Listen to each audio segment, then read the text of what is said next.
All right. Hats up to everybody. Hats up. All right. Rani Kawun Ma'at Achat Atumraye. My name is Ma'at Achat Atumraye, and I'm a student teacher of the master teacher, who is formerly known as Dr. Malachi Z. York, also known as Dr. Malachi Kobina York, spiritually known as Pa-na-ba-bi-anun. He has been teaching us here in the Western Hemisphere and around the world for over 50 years now.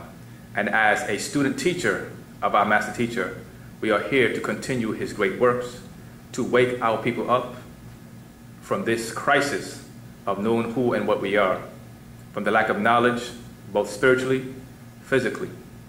So at this time, if anybody has any questions from the audience, and if there's anybody online who has posed any questions, we are here to take questions. Tua. Okay, Ptah. I'm trying to see where Ptah and Amun. I know Ptah is Amun's father. Yes. And I'm trying to see exactly what Amun, because I know Ptah was a scientist. So what was Amun's job? What was he in ancient Egypt other than a deity? What was his, like, what did he do, you know, as far as when he was, you know, around? Okay. All right, so your question is about the role that the deity known as Amun played in ancient time, or in ancient Egypt. First of all, for those who don't understand about the ancient Egyptian, our story and our history, right? Ptah, also known as Ta in ancient Egypt, was one of the oldest ancient Egyptian deities that's known, you know what I'm saying, throughout their story or throughout history. You know what I'm saying? Ptah had 6 sons, one of which was the deity Amun. Now, we are the children of Ptah insofar as we as Africans who grew along the Niles, where most of the bones in Africa is found, along different parts of what you consider East Africa, that goes as far back as 9 million years and some older. We are the descendants of that great deity known as Ptah. And amongst his son is Amun. You also have Tahuti, you know what I'm saying? You have Sobak. You also have, and not to be mistaken with the son of Har, you also have Hapi and other sons as well. And each one of the sons was over a particular creature on the planet. Some were over bovines, one was over simian, the other was over fowlines, other was over canines, and so forth and so on. What I'm trying to do right now, I am going into the actual fact that actually lists all the 6 sons in order and give you chronologically what they all stood for, so you have a better understanding, if you could bear with me for a minute. Sure. Okay. In the meantime, while I find this, if anybody else have any other questions, you go ahead and pose it. Go ahead, sister. I have a question that, well, it's kind of like a multi-question, so I'll kind of like lead into it. I'll try to explain it the best way that I can, because I have the question in my head, but of course the English language makes it difficult to kind of explain interpret what I'm trying to say. So, do you speak another language? No, but I understand the language in how it's designed to mix us up. So okay, I see what you're saying. With that being said, as I'm learning and studying, there are like questions that are coming in my mind, but yes, it's hard to articulate it. I got you. So I'll try my best to articulate what the question I'm trying to ask. So. Okay, well, take your time with it.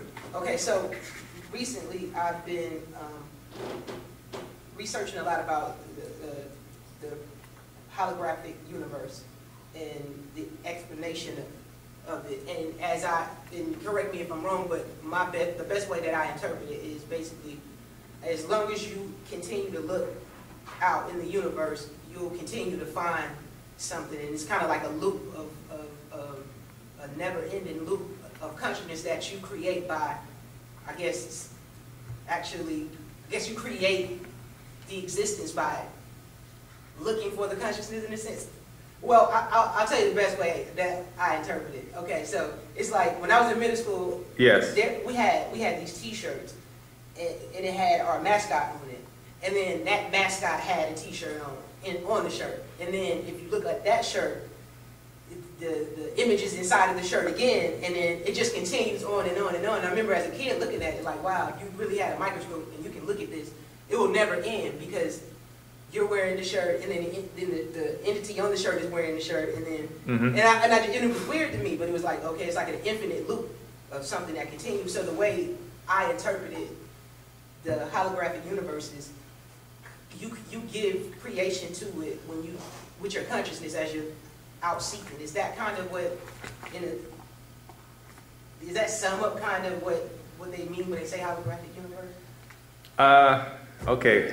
First of all, when you say, anytime you present information, I will have to ask you some questions based upon that, because most of the time here, a lot of the knowledge that we accumulate, especially when you come to the forefront here in a class format, right? A lot of information, a lot of us get exposed to is always outsourced. In other words, let's say, for example, I may watch a program and there are influences within that program that I seem to hold on to, right? That attracts me, which is nothing wrong with. I may go across somebody and be in a cipher and build with some friends, and I come across another mentality of knowledge that's also attracted to me. And what happens, as our master teacher explains in The Mind's Eye, you are a self-creator, right? The statement, you are what you think of all day long, is very real. Right. In other words, you create your own reality. Right. You know what I'm saying? Which is a very true thing. Right. And in a way, that's approaching what you're asking, but at the same time, I'm trying to give you a better understanding. When coming with questions, I need to know the source. So if you're telling me, okay, this is something that you've sat around and thought about and concluded, is that what you're telling me? No.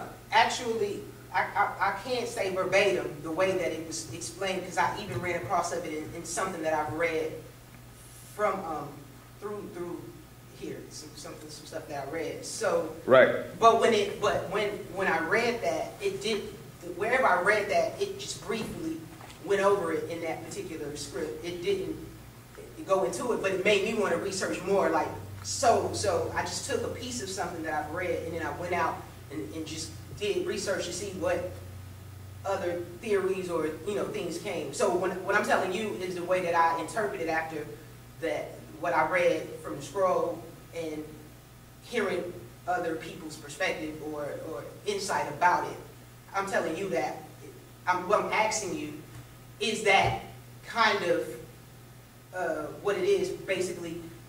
Because the way that they always say is that you create your reality, that your sense of what you call reality is just an illusion, and that everything is matter and atoms and molecules around you, and we see it as solids because we're vibrating on a lower frequency, correct? In a way. I'll say in a way because, first of all, understand how the mind and the brain works. The universe is a holographic universe because your brain is a holographic computer. And your brain computes or interprets light and sound into information, which translate from photons and phonons into chemical information stored in your conscious and your subconscious.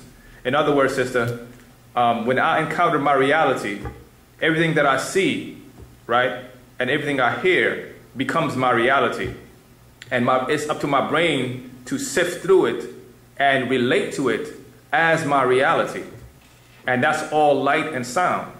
Remember, photons are the carriers of light and phonons are carriers of sound, which you take in all the time. This is why Master Teacher explained in Patarak, right? You are what you take in.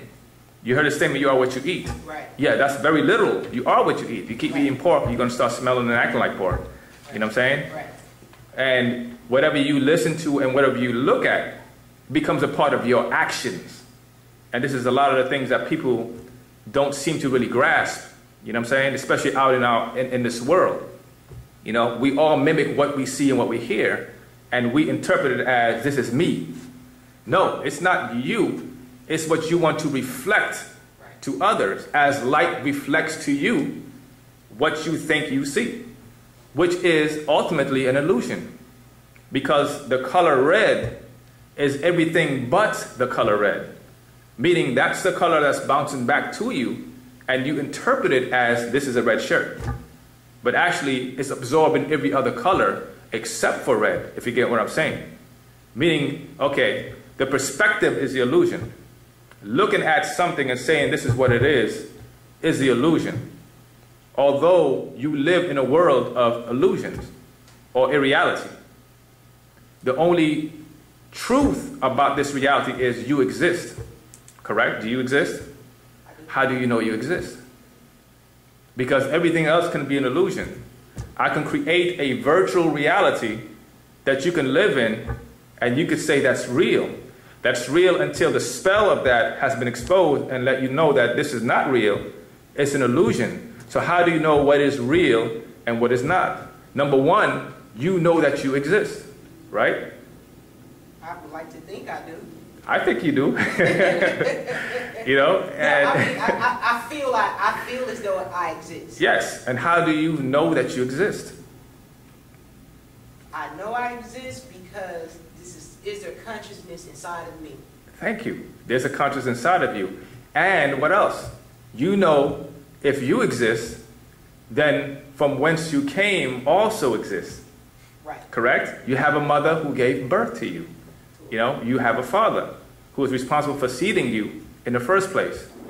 Right. And your mother has a mother, and her mother had a mother, and this is that genetic line that you know that makes you real. You can feel the sensation of an ant crawling up on your feet. Right. You know what I'm saying? That's touching nerves, which brings the stimulation to your brain that says, an ant is crawling on my feet. You know what I'm saying? You're now affirming your existence. You get what I'm saying? You're affirming your existence in all that is around you. You know what I'm saying? Or this is the all, the definite article, the place, the setting. You understand? This is why in Wu-nuwaupu we say, I'm in the love of, exactly, and all love is in me. I affirm my existence within all. And that's the ultimate reality when you strip away the illusion or the chaos of light. Which brings me to this particular book that I'm going to read to you that may also help you with your question. This is called The Black Dot, Helix Mind Link, Mind Linked. Right? And I'm going to go to page 1, verse, let's see, 31. I'll start there. The question was posed, now who and what are you?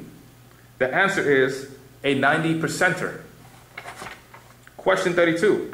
What are you called? Answer, dark matter. 33. What have you created? Answer, black holes. 34. What are they used for? Answer, consumption of light. 35. And what will that mean? Answer, the end of all chaos, which is the point I'm trying to bring to you. 36. Is that light in all its forms? Answer, light only has 3 manifestations. Question, what are they? Answer, red, yellow, and blue, which are what? Everybody know this is fundamental first grade. Primary. Thank you very much. The primary colors, or the primary tones in the universe. What was the colors? Red, yellow, blue. Exactly. Red, yellow, and blue. Atumre, Atunre, and Amunre. You understand? So those are responsible, or those tones, or those expressions within the universe. Let me go on. What about all the other colors? They are born out of those 3. That's the answer. Question, does color have moods? Answer, yes. And sound, which incarnate or manifests or materializes. From tone, sound, vibration, to density. Light, sound, all these things are created out of a particular tone in the universe that resounded to manifest as from existence to creation. The birth of light out of the darkness, which birthed chaos.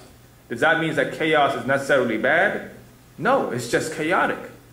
Because it's not still. There's chaos. You know what I'm saying? Let me continue. Will your black holes consume all things? Answer, in time, yes. Question, what of your own existence? The 10% will be consumed, that is all. That is some things. Question, and you, 90%, what of you? Answer, as I stated, I am called dark matter. Only 10% of light exists in me. And that makes you think about the universe in all its infinity. Light takes a small portion of the vast darkness that is the universe, or that is all. You understand? So within this universe, darkness occupies or is the space in which light is within. You know what I'm saying? And I would refer you to a book called The All Expanding that's written by our master teacher, when he explains the nature of the universe. How you have the universe, you have the triverse. You have the universe, the dualverse, the triverse, the multiverse, and you have the omniverse, which is all, or the all within all. And that is the ultimate reality once you get past the illusions of light and chaos. And guess what? Your mind is linked to all. That is a part of you that is real, that is beyond this physical abode. Right. You know what I'm saying? Which subdivide into 7. 7 to the 7th power of 7. Bringing me into my next Bring it back to your next question. I'm glad you said that, because that was like the perfect lead-in to what else I was going to elaborate on. Absolutely. Okay, so I understand that part, that portion of it. So, we're all here and now, and the now and here is all the same. There and now is here, right? That sounds very confusing. Yeah. Go ahead. so I'm saying that to say, because what I'm trying to piece together is Tua. we're vibrating right now. All of us are vibrating on the same frequency. That's why we can see each other, right? Absolutely. We can relate. We could relate on this vibration. Okay. So it's all relative. Right, and we understand, and there's also beings or entities around us that's vibrating on another frequency, but they exist in the now with us as well. Correct? Absolutely. They can have an effect on your now, right? If you have the ability to vibrate on those levels. Let me give you an example. If you are stumbling drunk, right, or high, you know what I'm saying, or if you are in a concert that what's the word called, permeates a certain kind of noise or vibration, that thumping noise or whatever that vibration may be, at that point in time, your cells, your beings start to vibrate on that vibration, where other beings who may exist there have the ability to influence you. Right. I read right. something about that as well. So this second question. So we're on the lowest, well, we're on the first plane of existence, material plane, right? And there's 7 planes. Absolutely. 7. But we're not. Let me make this clear. We're not on the lowest state of vibration.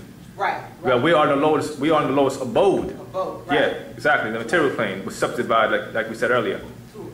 Okay, so if in the 7, if I'm not mistaken, because I originally was told that it was 7, and then I heard that it's actually 2 more, but I'm not. The 11 planes you're talking about. Oh, okay, yeah, okay. So okay.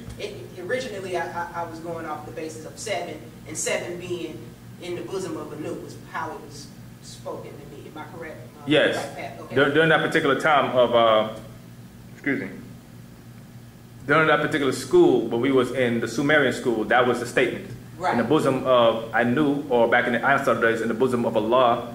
You know what I'm saying? Right. So, right. yeah, I understand where you're going with that. Go ahead. Okay, so being that we're on this plane, Tua. and it was told to me that, and I'm sure that I heard Dr. York said this on a audio cassette. It was kind of old audio cassette, but he was saying that no one's here that didn't ask to be here. Correct? If I don't want to say false information, but no, you're not saying false information at all. Okay. Go ahead. And in that, in the way he explained it was, I believe, wherever we existed, in whatever state we existed in, we questioned our existence, thus we were born, or something of that. I don't want to quote it, but I think that's where it was going with it. Okay. So I'm saying that to say, now we're here. We're right now on this first plane, this material plane. Okay. My question is, our journey is to get back to wherever we came from, correct? To get back to the one, the source. We branched out as the I, the ego, and came to be a separate entity? Let me do this. So we will be up to date, meaning in the now, right? Because what happens, and this is no fault to anyone, first understand that our master teacher has been incarcerated for the last 12 years. You know what I'm saying? First of all.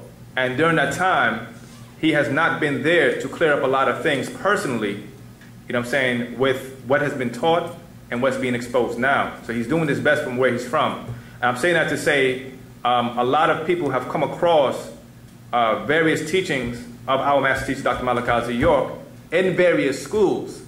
And most of the time, people will take that and try to relate the now and or shall I say the then and the then till now. You know what I'm saying? Mm-hmm. Meaning right now and then, in other words. So what I'll do, there's a book called The Conscious Being. So you gotta have an understanding of where we are now when it comes to understanding the rates of existence and vibrations. Okay? Okay, here we go. This is page 10 of The Conscious Being. I'm going to start with verse 62. No, I'll start with verse 61. 61. Know that every event that takes place in the physical realm is imprinted a thought form onto the ethereal, yet most fade over time.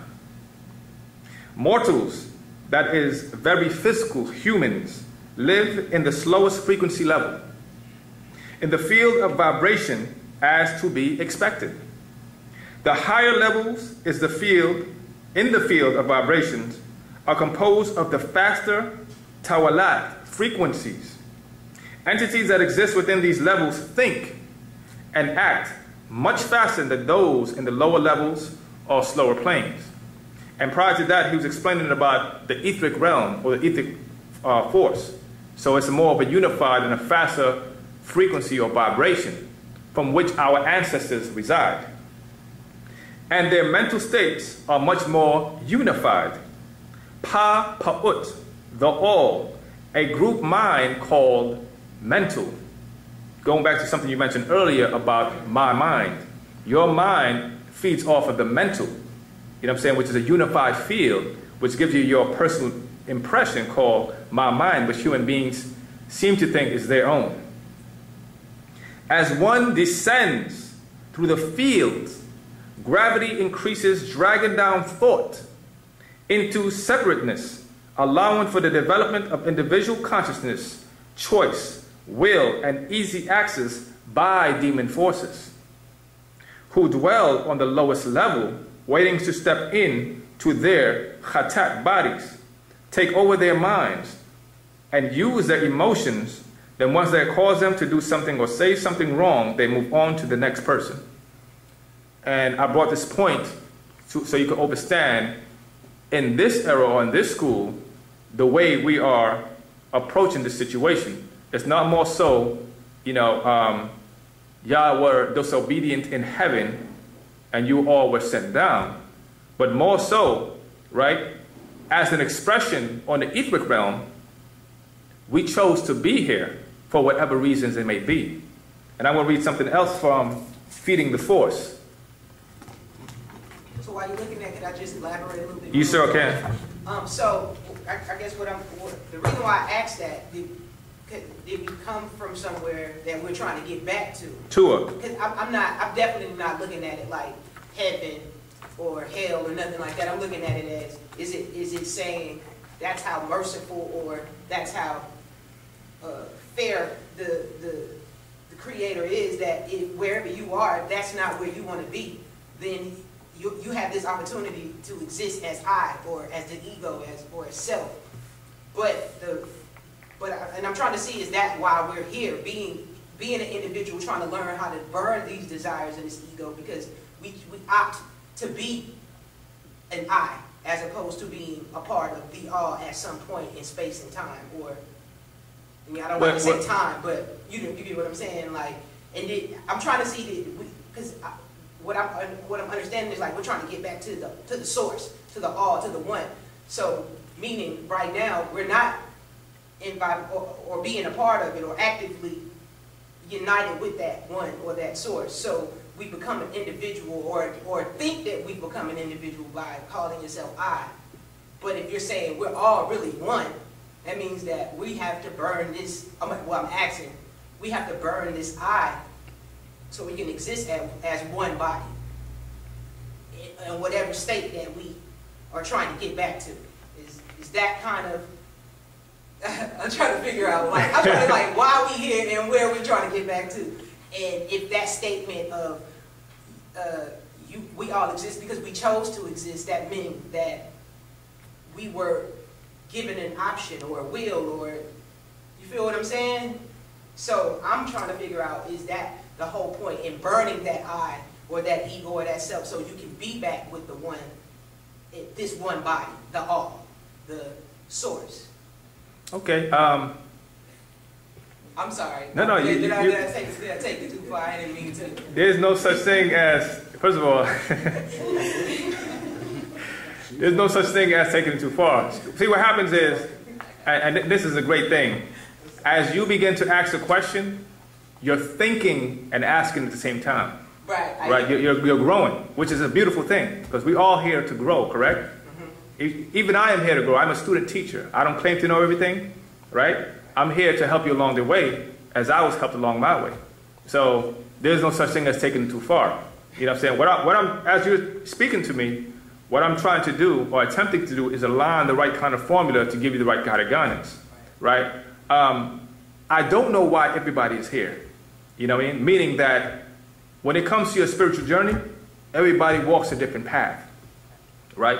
Different people, first of all, the mystery is you, right? That's the very first thing. People have to come to that notion or the understanding, why am I here? Because everybody here may be different.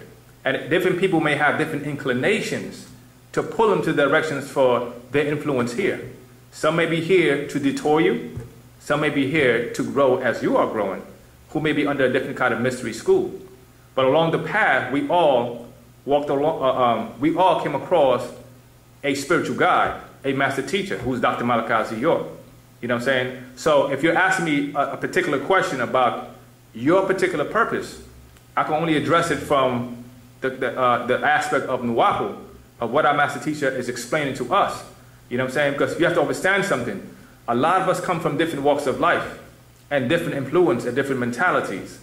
What I mean by that is, in this room right here, you may have somebody who was once a Christian, full-blooded, holy roller, you know, Jesus tapping Christian, you know what I'm saying? Whatever that may be, right? The spell of the doctrine of Christianity may have been broken, right? Meaning that they came across the knowledge that, hold on a second, I've been lied to about this character named Jesus all my life. You know what I'm saying? And that took different degrees of learning to get out of that state, right? But the mentality of Christianity is still there. Right. Meaning their morality or their moral is still Christian morals. You know what I'm saying? Or the way they think or their approach to anything is still in the mindset of that particular degree. And that's something that takes time. That's the surgery. You know what I'm saying? Or that's when they start to really walk in their path. You know, so you have different people here on different levels and different vibrations. So once that's broken, or that illusion is broken, they now have to start facing the reality. And I may have to teach it a certain way until they break the illusion, or they break that concept of the truth, and they come to a new truth, which will ultimately guide them into a reality. The ultimate reality is Pa'ut, all, The all within all. That's the ultimate reality. And that's our journey back into the all, to the bosom of all. And that's by way of our salafu, our ancestors, through our qadamu, our ancient ones, to our nataru, who are our overseers from beyond the stars, panataru, you know what I'm saying, which ties into Sahat and Sabatat, which is Cyrus and Orion. Those beings who are our ancient of ancient ones, who reside on a different vibration than we are right now. But that link is through your ancestors, and that's the journey back. You see, our master teacher is here to realign us or to reattune us back into our ancestors again. That's why he is our reformer. He has to reform us. You understand? Reform means he has to restructure what was put in. You have to take out the junk. Okay, this cable don't belong here. You know, he has to realign that computer, which is your brain.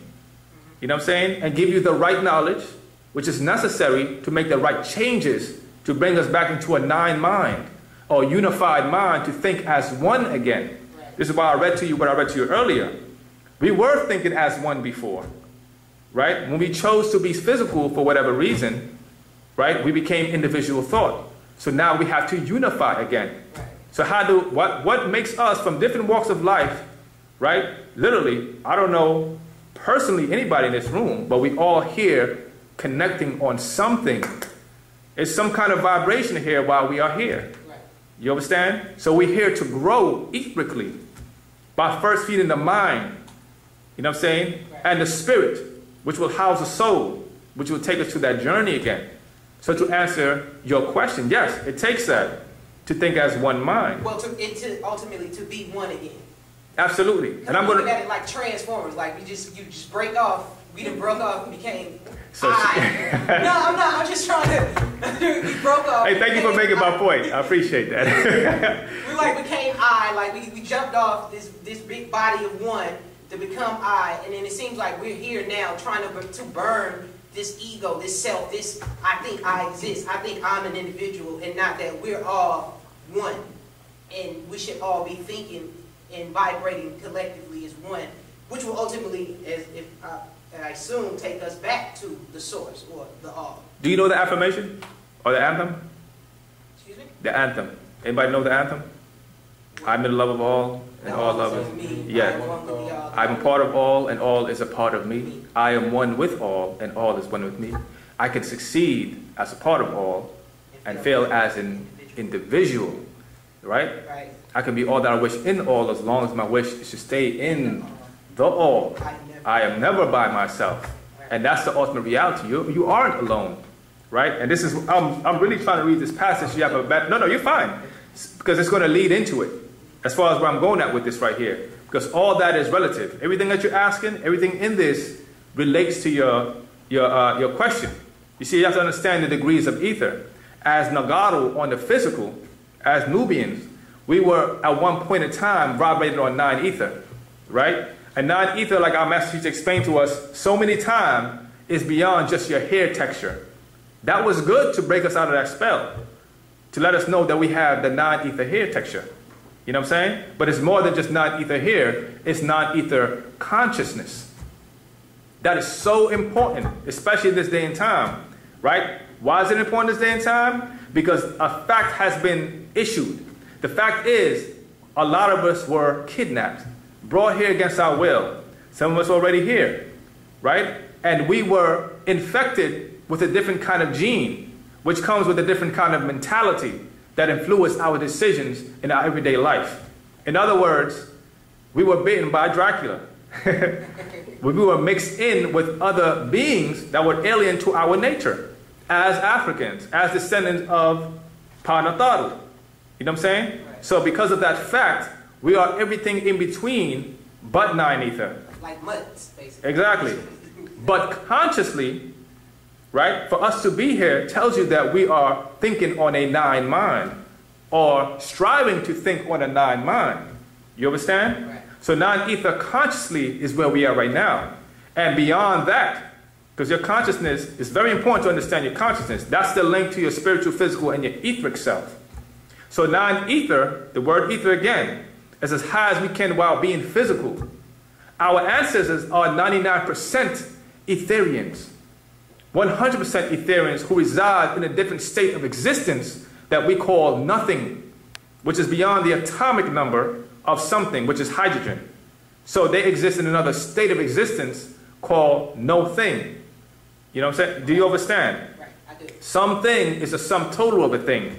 The moment of the hydrogen and on, as things begin to grow on the physical side, the atoms, no thing is etheric or energy, and where intellect exists in the darkness before the birth of light, as I brought up earlier.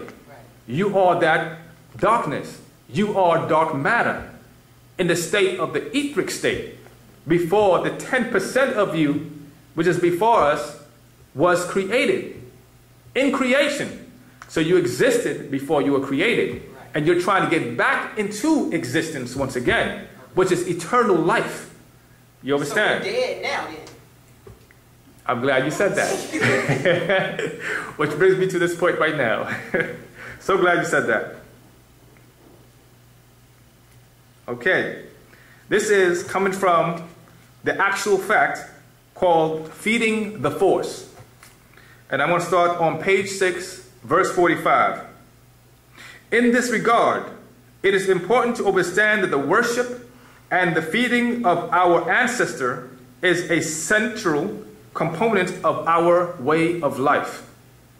Not flesh or blood of dead animals, that is what lower forces seek, not us, in their ritual. I'm sorry. Let me read that again. There was no comma.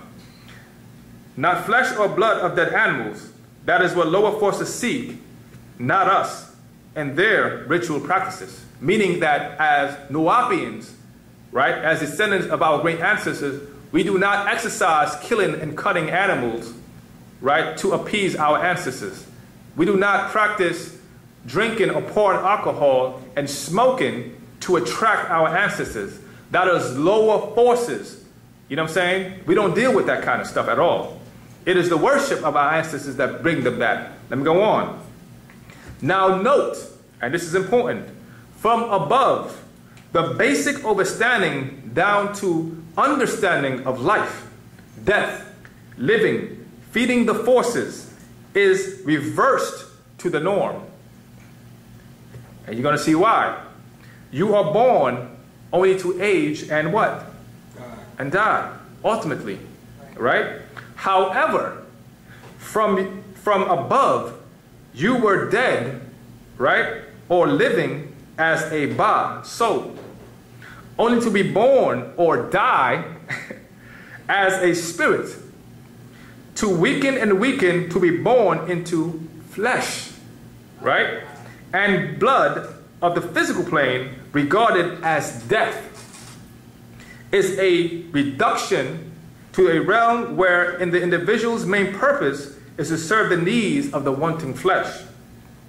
Through taking, destroying, killing, which in some way to some things, in a form of suffering, to kill an animal to eat, chop down a tree to build a table, and so on. 51. All ancestors who reside in the full glory of the soul, Ba'a, and on the ether realm or plane overstand your dead existence. You call living. You understand? So this state that we call living, regarded to our ancestors who live on the other side, is a dead state. Because from the moment you're born, you are on your journey to dying, to decay. And this is important to understand when I say decay, right? You see, when people say, oh, y'all worship your ancestors, oh, y'all worship dead people, right? They don't understand where we're coming from. Because this is something we've been practicing for thousands of years in ancient Africa. But not in the decay state like the Mokasu, like their Wiccans or their witchcraft. They worship the decaying concept of nature. You know what I'm saying? The decay or the dead, they call it necromancy. They practice that in their ritual. That's what they deal with, the lower forces on the etheric side. You understand? That's not us. And you know what? And this is something that the brother I Am Hotep pointed out, which I thought was very interesting. You could always tell about a people's culture by their art, right? When you go to Europe, most European countries, a lot of their art is gothic, dead, bland. There's no, it's or sexual, nudity.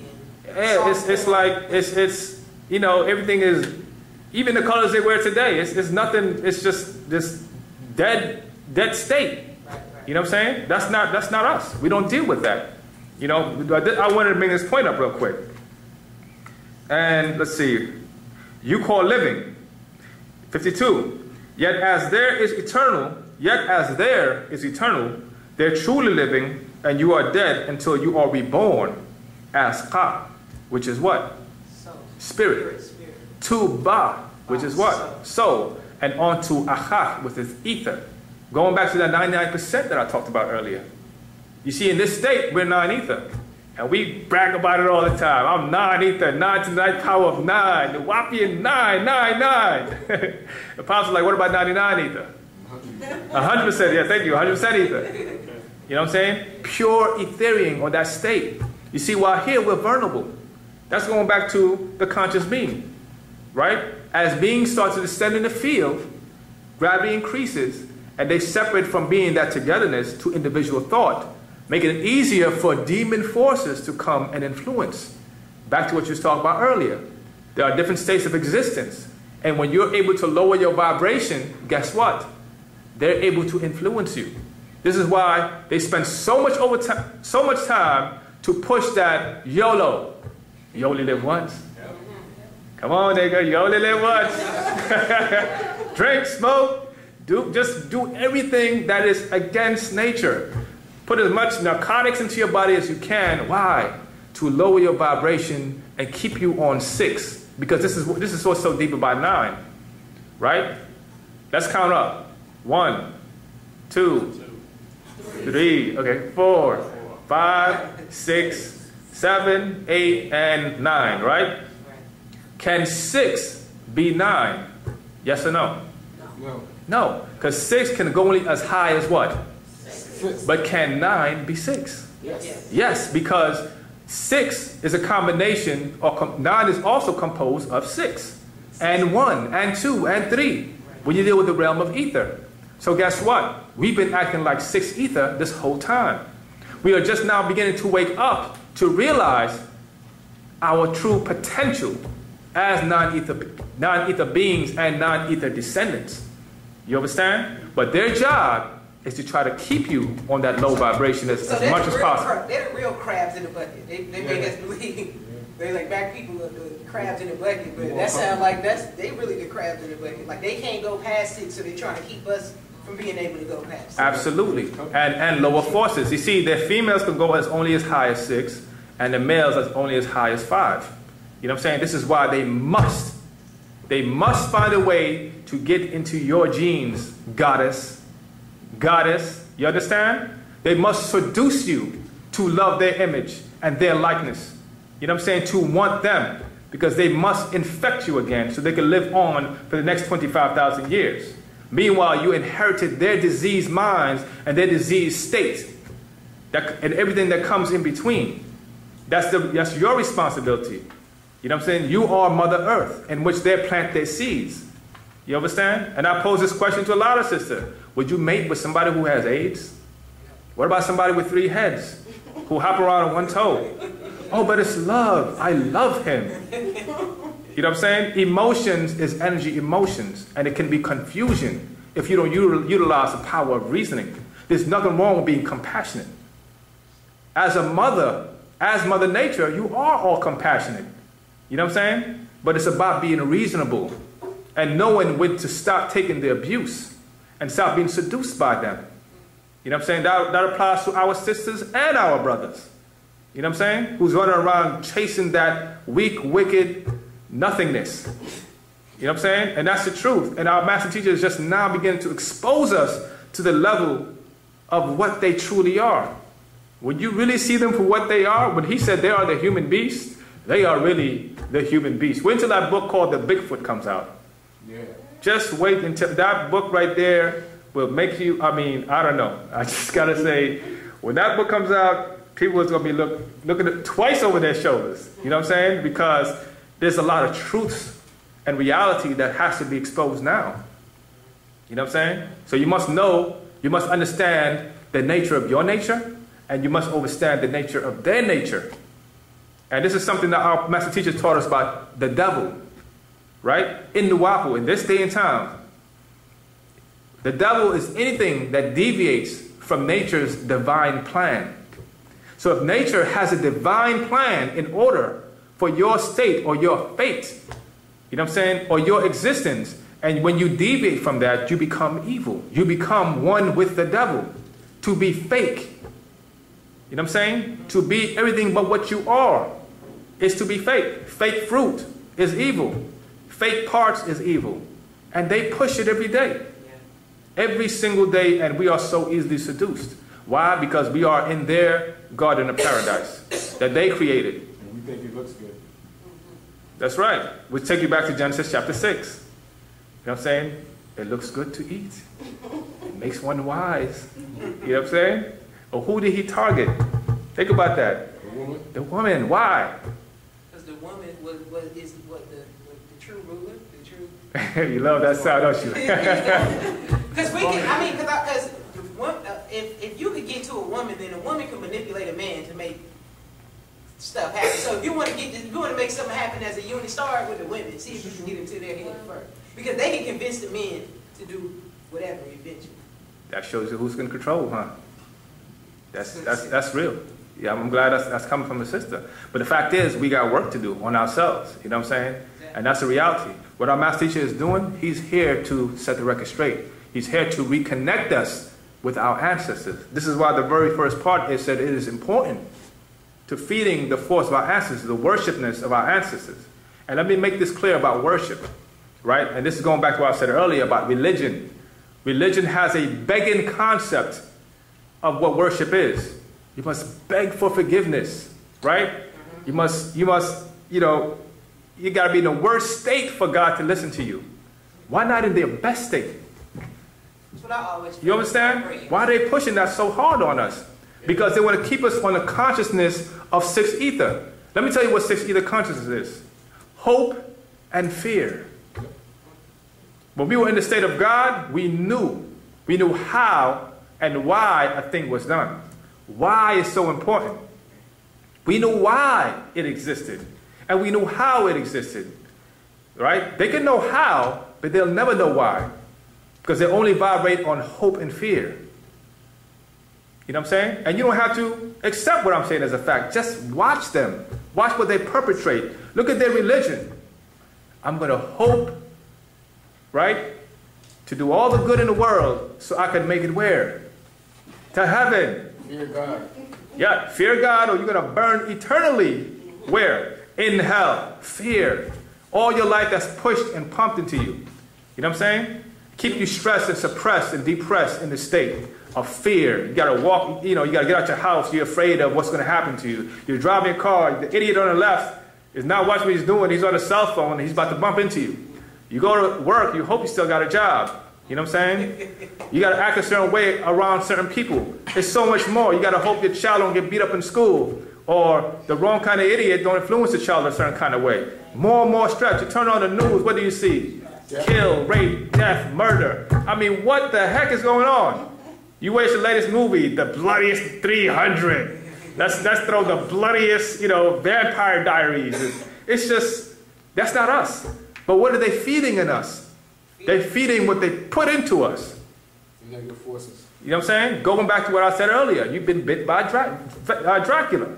So that venom is in us. We have to know what it is. Understand, okay, why do I desire to watch that?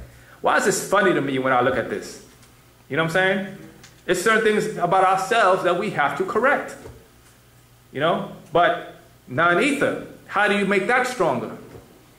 The formula that our master teacher has given us is what makes it stronger. We have to learn to reconnect with our ancestors. Because the fact is, they're here. They're vibrating on a faster rate, a faster vibration. All of us have a soul seed to our ancestors. You know what I'm saying? Every last one of us, and we have to reconnect by praying. Going back to what I was saying earlier about praying. Not praying in the sense of begging and groveling, but acknowledging that they exist. speaking to them, knowing that they are real. There are certain rituals that we used to do, and that still can be implemented. Speaking our tone, which is so important. The Wu-nuwaupic, the language that connects to our ancestors, that vibration. It's just like in Africa or any kind of ceremony, they play that drum. They play that music. You know what I'm saying? That person is chanting or that person is singing. They're dancing. They're bringing forth a certain kind of energy that welcomes them in. Well, is altars, do we do altars to reach Absolutely. Okay. Absolutely we do an altar. You know what I'm saying? This is an altar right here within itself. You know what I'm saying? And an altar represents something. You know, there's a whole thing that deals with that. So we can use physical objects on our altar to call forward our ancestors. You see, everything on this side, right, has an etheric counterpart. Everything has sustenance in it. You know what I'm saying? When you burn something, that's etheric. That's a certain kind of feeding, no matter what it is. So, yeah, you can use things here because your consciousness is the window between that side and this side. The fact that you can remember your grandmother, you remember the good things you remember the good things she has done to you and for you. You know that she's there to provide. Like